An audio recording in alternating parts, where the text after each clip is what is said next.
네, 남아있는 부분들 같이 한번 살펴보겠습니다. Specific approaches.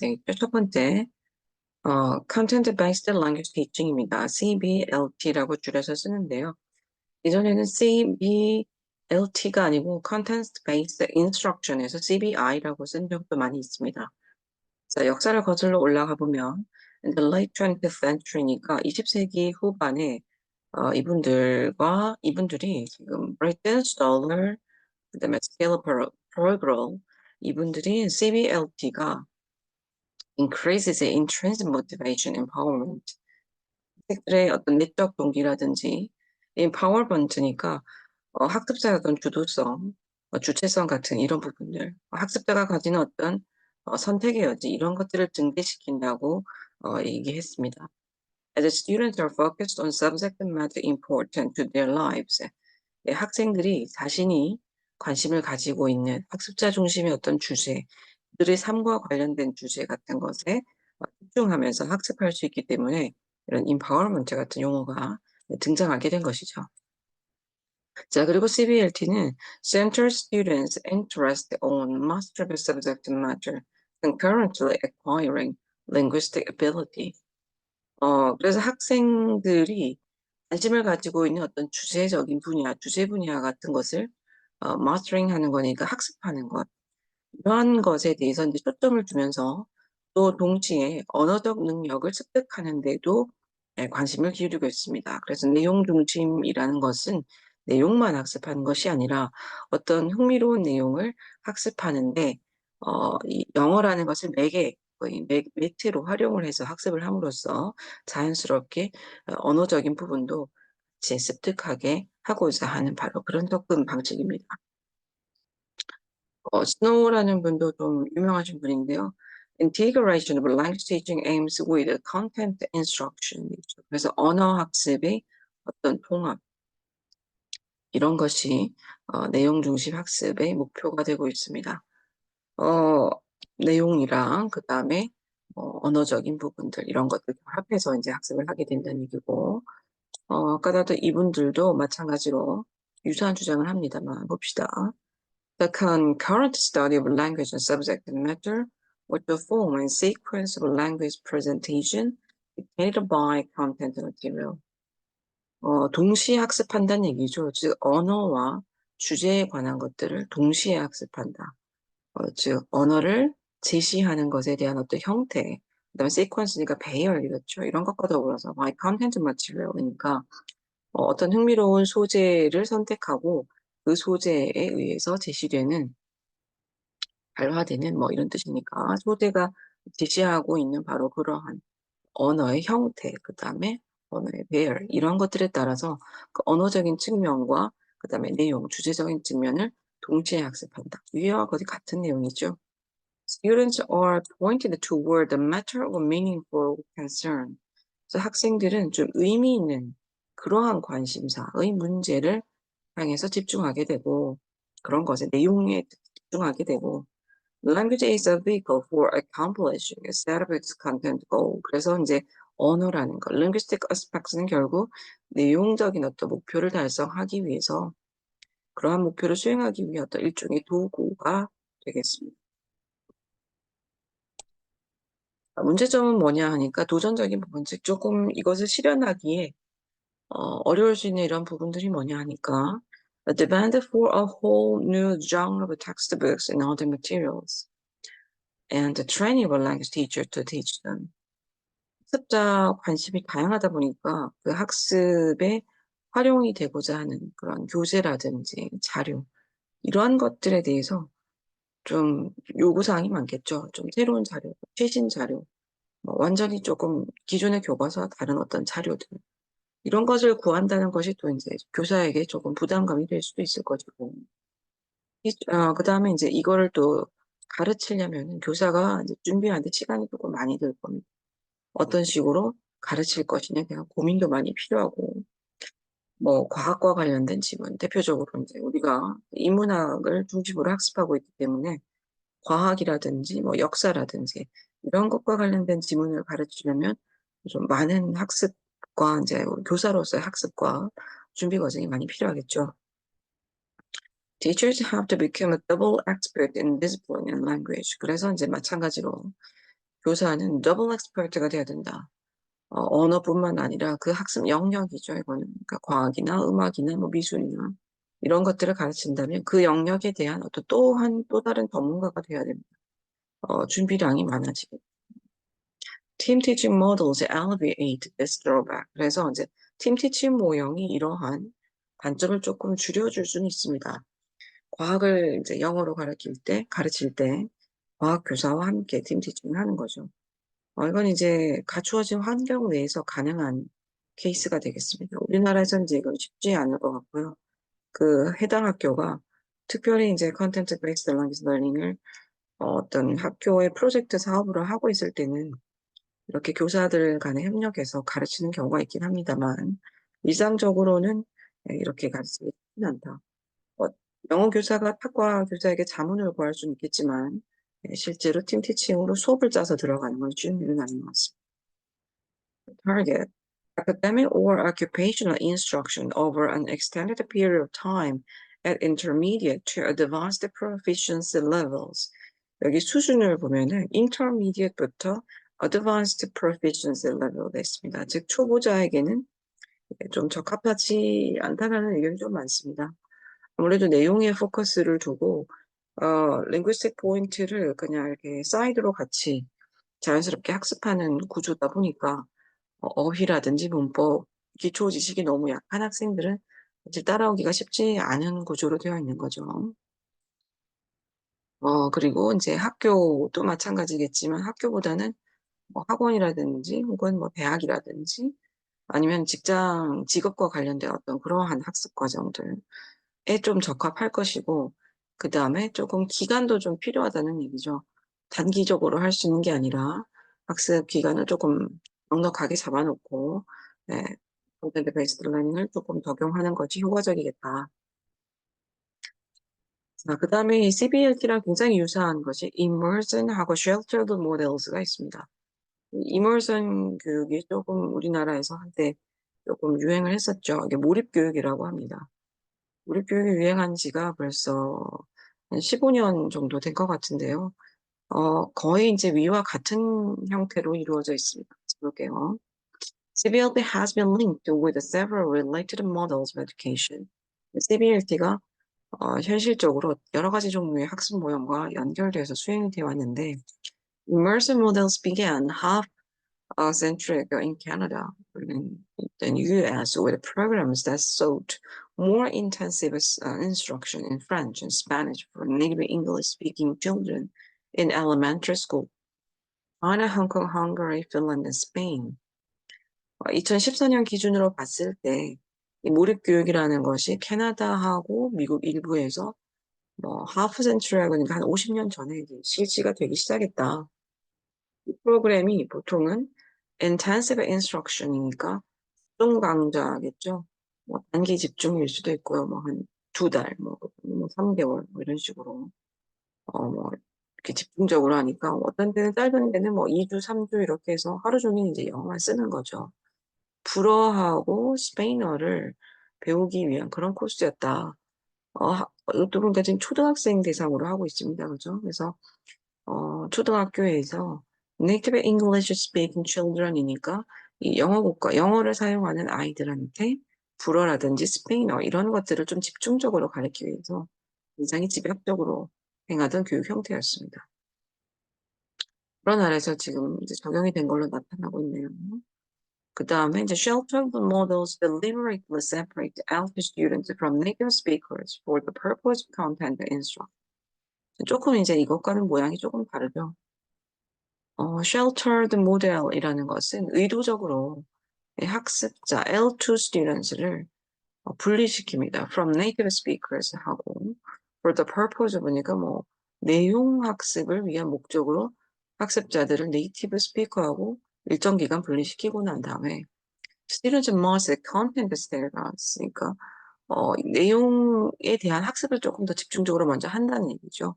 with added language assistance 입니다. 좀 추가적인 언어 보조를 더 해가지고 선생님이 언어적인 데 대한 이제 설명을 조금 더 많이 해주는 거죠.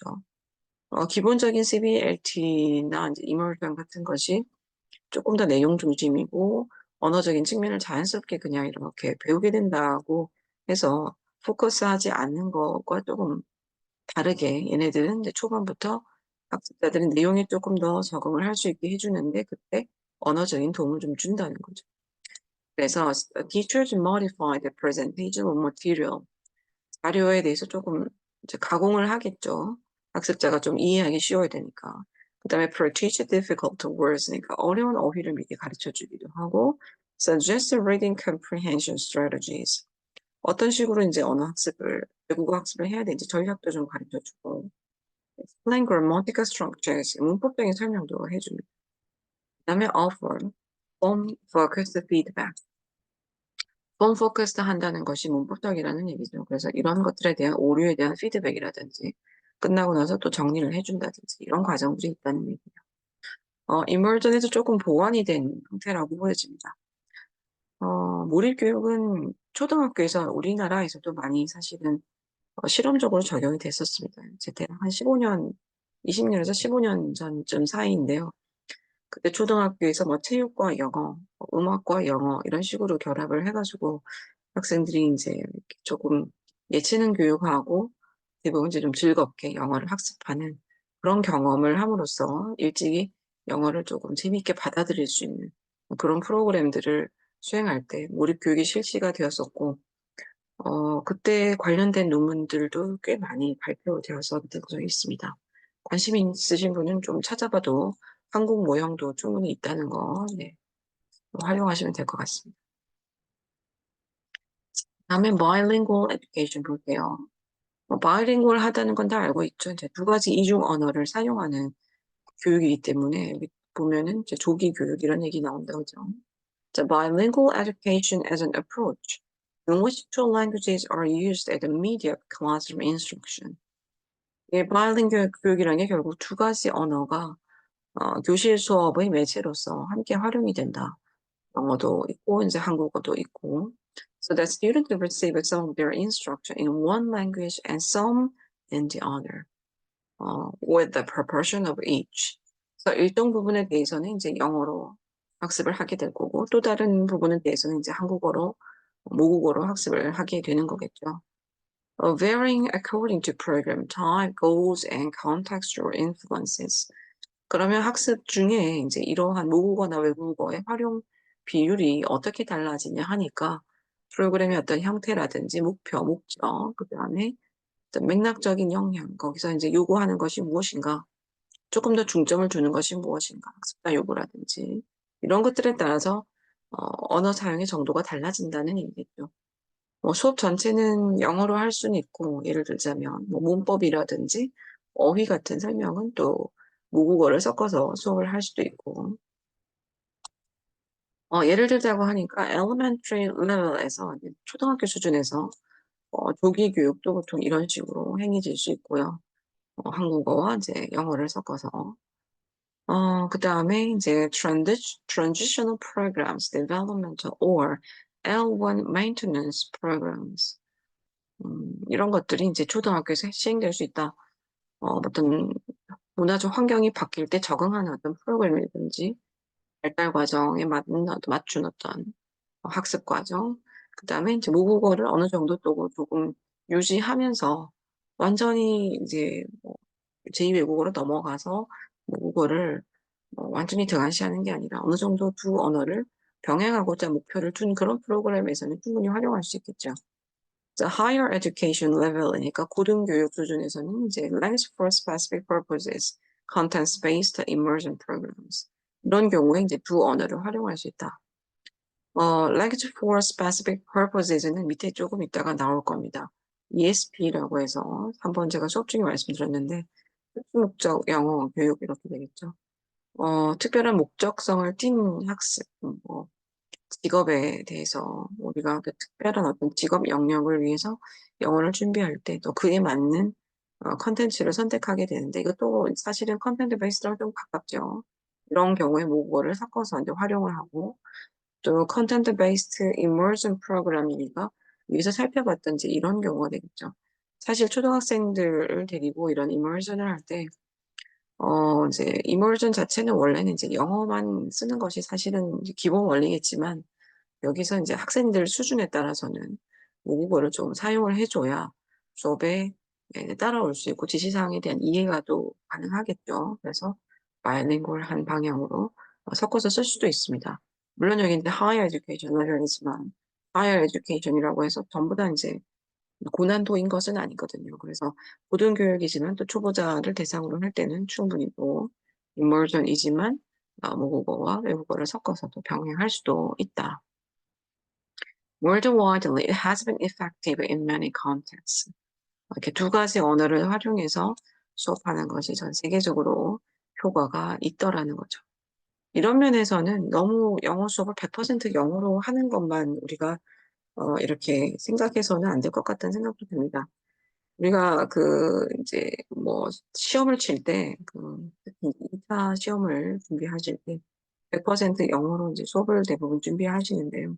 실제로 문법 수업 같은 경우는 이 한국어를 섞어서 사용을 하는 것이 권장이 되고 있습니다. 교육 과정상에서도 뭐 중학교나 고등학교에서 실제 영어 수업을 운영할 때도 뭐 100% 영어로 진행하는 그 트렌드는 좀 지났거든요. TEE라 그래가지고 뭐 TE라고 하기도 한데 Teaching English in English 이라는 트렌드가 있긴 했었어요. 그것도 한 10년이 지금 벌써 넘었는데 이게 이제 그 트렌드가 Emergent Education하고 맞물려서 우리나라 안에서 굉장히 좀 유행을 했던 시기가 있어요. 근데 지금은 그 정도는 아니고 뭐 50% 정도는 모국어를 활용해서 수업을 하는 것이 실제로도 권장이 되고 있습니다. 그래서 2차 시험을 준비하실 때도 어떤 부분에 우리가 적절하게 한국어를 사용하느냐 하는 것도 중요하니까 특히 문법이나 어휘 부분에서 어느 부분, 아주 많지는 않지만은 한 10%에서 20%는 활용하는 것도 나쁘지 않다 생각하시면 되겠습니다. 자, 그 다음에 workplace and vocational outdoor instruction 한번 볼게요. 직업이나 뭐 직장에서 사용하는 이제 외국어 교수 학습 하고 이제 밑에 language for specific purposes 나와 있고 ESP, EAP 이야기들 그 다음에 corpus based 요 정도 있네요. 네, 같이 볼게요. The surge of interest in language instruction within the context of workplace. 직장에서 사용할 수 있는 언어 학습에 대한 관심이 증가하게 됐는데 공장이라든지 식당이라든지 호텔이라든지 가게라든지, 그 다음에 사무실이라든지, 뭐 이런 곳에서 사용하는 이제 영어들, 이런 곳에서 직장이니까 점원으로서 혹은 직원으로서 활용할 수 있는 영어 표현, 이런 것들을 학습한다는 거겠죠. Workplace Alter Instruction offers tailored language to the specific linguistic needs. 그래서 직장에서 활용하는 이런 외국어 학습은 그 장소 특정 어떤 언어적인 수요에 맞게 언어 학습, 그 언어가 테일러링 되어 있다는 건 맞춤형 되어 있다는 거예요. 그래서 거기에 딱 맞게 되어 있는 언어를 제공하게 된다. 예를 들자면 이제 이런 걸 보면 조금 확실히 쉽게 좀 이해가 될 거예요. 호텔 같은 데서 I need an extra towel. I'm bring in the extra pillow. And please repeat the air conditioning. 이런 건 이제 고객이 말하는 부분이 될 거고 자기 직업으로서는 이런 말을 들었을 때 다음과 같이 네, 지금 뭐 갖다 드리겠습니다. Bring an extra pillow. 잠깐만요. I need on 같다 그죠? 네. 이건 지금 이것과에 대한 대답은 아니에요. 타올이다 그죠? 타올이 하나 필요합니다. 그 다음에 뭐 베개를 하나 갖다 드릴게요. 뭐 이런 표현들 되겠다 그죠? 그 다음에 뭐 에어컨이 고장 났을 때 뭐 고쳐주십시오. 뭐 이런 것들. 이것도 이제 호텔 안에서 일어날 수 있는 상황에 대한 거니까 내가 이런 표현을 듣고 이해를 하고 또 이런 표현을 직접 사용을 하고 이제 이런 것들이 되겠습니다. 그다음에 이제 이런 수업들은 사실은 이제 그곳에서 일하는 직장인들을 모아서 그 건물 안에서 이제 수행되는 집중적인 직원을 대상으로 한 수업 같은 것들 이런 것들도 이제 이루어질 수 있겠죠. 이것도 영어 교사가 할 수 있는 일 중에 하나이긴 합니다.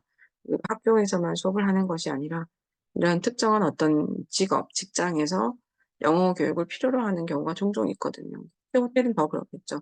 영어를 사용할 상황이 많이 생기니까 외국인 고객들을 대상으로 응대를 해야 되는 직업이기 때문에 이런 경우에 직원들을 대상으로 하는 어떤 단기 특강이라든지 이런 것들은 충분히 있을 수 있습니다. 자, administrative challenges. 그런데 이제 행정적인 어떤 이제 우리가 생각해야 될 문제들이 어떤 것들이 있느냐 하니까 employees themselves may need to be convinced of the benefits of going to classes. 직장인들이죠. 이 직원들 자체가 이거 영어를 배움으로써 내가 뭔가 얻을 만한 것이 있겠다는 확신을 좀 가질 필요가 있겠죠. 그렇지 않으면 이제 수업에 좀 소홀하겠죠. Instructors need to be paid in classroom space provided at the job site. 이게 이제 갖춰져야 된다는 얘기죠. 당연히 수업하는 사람은 이제 수업료를 지급받아야 될 거고, 그 수업을 하는 공간이 가급적이면 직장 내에 이제 있어야겠죠. 그럴 때 이런 특수 직업을 가진 사람들을 모아놓고 수업하기 굉장히 편리하다는 거. 직장의 어떤 그 측면에서는, 그 기관의 측면에서는 이제 비용이라든지 이제 이런 것들이 좀 발생을 할 수 있다. 이제 운영의 어떤 측면이라든지. 그다음에 learning soft skills, etiquette, customer relations 이런 것들이 increase self-efficacy of employees and the company's reputation. 따로 분리할게요.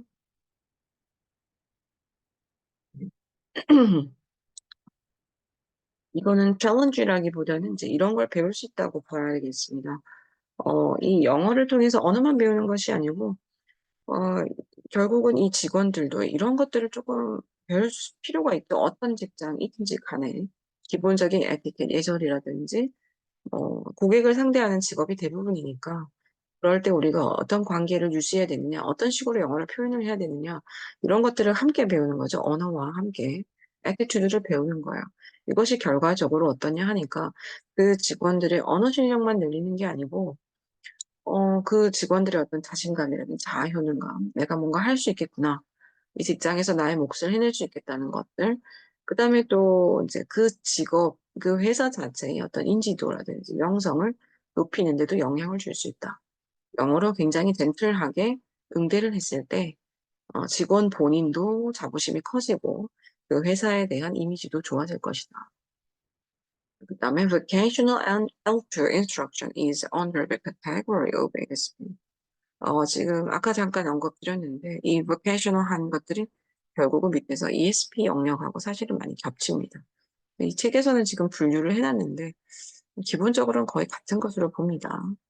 It is part of an adult education program. 는 성인 교육 프로그램의 일부이다. Providing pre-employment language training이니까 이거는 이제 고용되기 전에 어디 호텔에 취업하기 전에 사실 미리 이제 익히기도 하고 취업이 된 다음에 투입되기 직전에 이제 언어를 익혀야 되겠죠. 그럴 때 이제 우리가 제공할 수 있는 프로그램이다. 그 이제 Basic Academic Language Skills, 기초적인 언어 표현들을 포함하는 바로 그런 프로그램이죠. 이걸 다른 말로 또 다른 분들은 이렇게 부르기도 한다. Vocational English Second Language Vessel이라고 부르기도 합니다. 그러나 이 용어는 자주 쓰는 표현은 아닙니다. 주로는 이제 ESP라고 쓰죠. 자, ESP하고 EAP 개념이 나왔죠? 여기 이 부분 되겠네요. 같이 볼게요. Languages for specific purposes. 이걸 이제 LSP라고 부르기도 하는데 대부분은 이제 제가 진하게 해뒀는데 이 용어를 씁니다. English for specific purposes.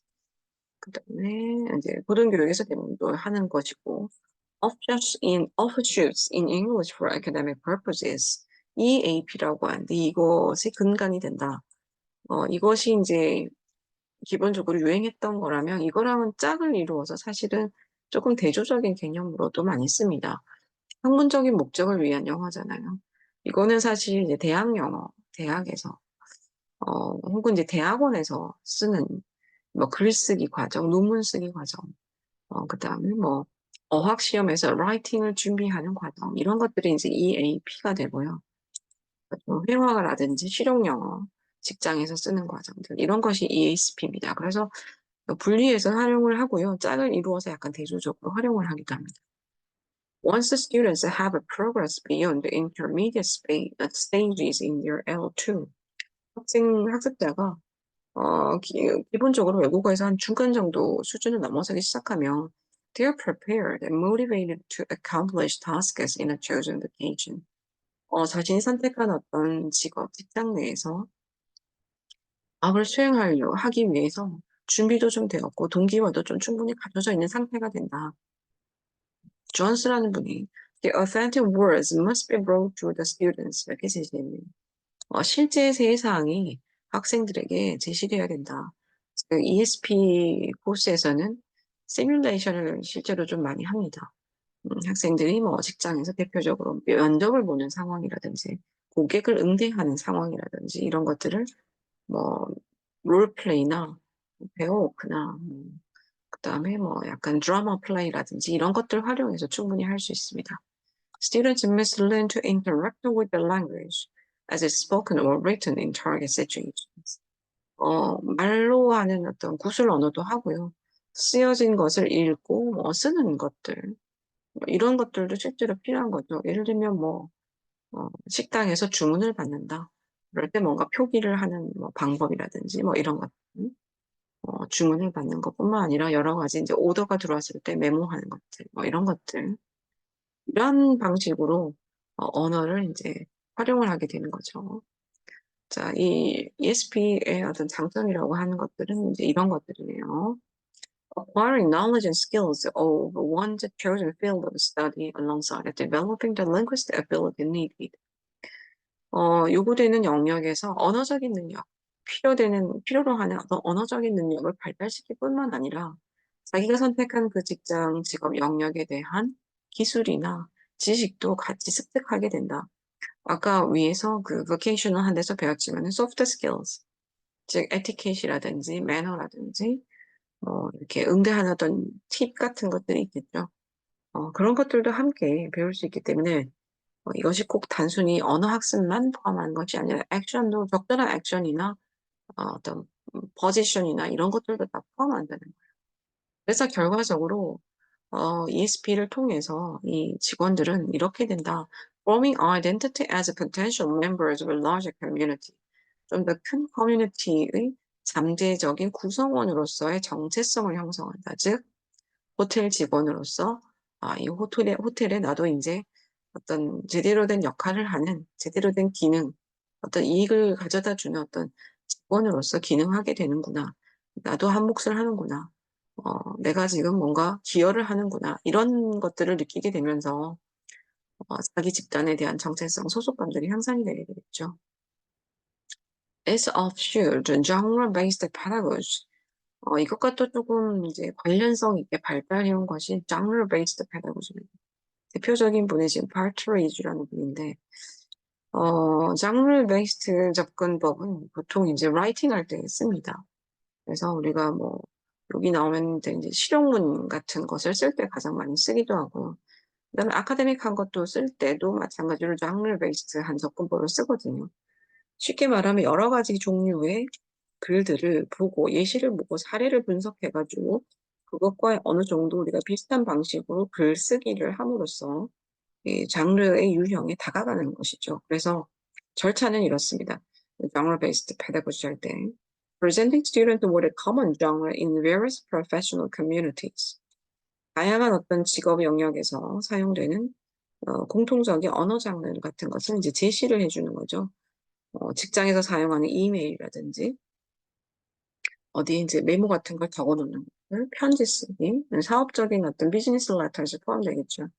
그 다음에 이제 회의록 같은 거, 보고서, 그다음에 abstract니까 이제 초록, 논문 초록 같은 것도 포함되는데 여기서는 좀 실용문이기 때문에 논문 초록이라기보다는 어떤 요약된 것들, 그다음에 텍스팅, 블로깅, 문자 보내고 블로그하고 이런 것들 포함되겠네요.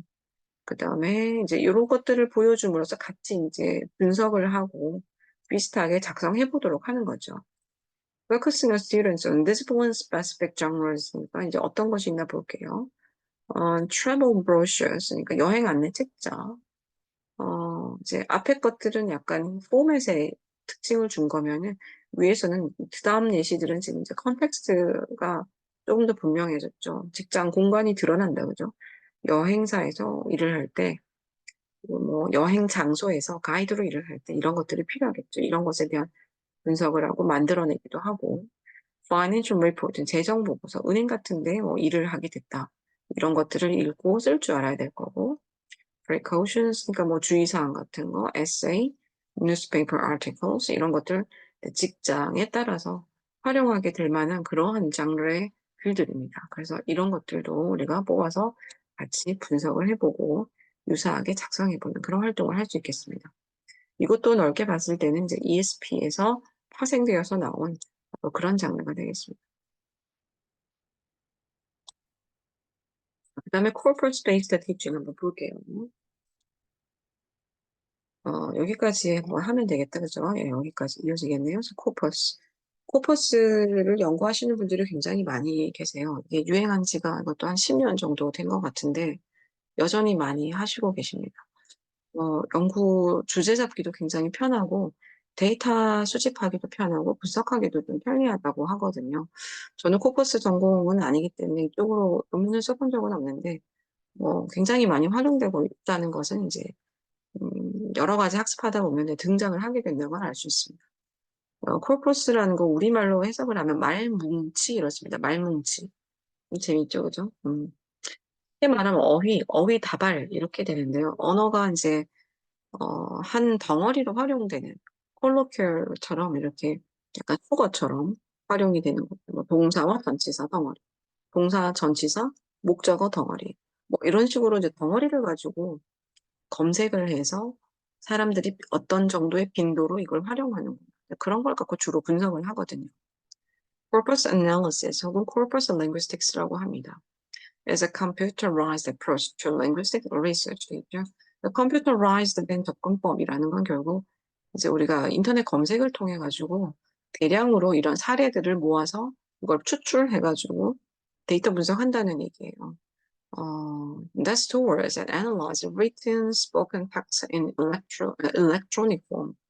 그래서 이 전자문서 형태니까 대표적인 것이 예전에 페이스북이라든지 뭐 블로그라든지 영어로 된 거, 이런 데서 쓰여진 표현들, 이런 것들을 가지고 추출해서 뭐 몇천 개, 몇만 개, 뭐 이렇게 추출해서 이제 분석을 한 거예요.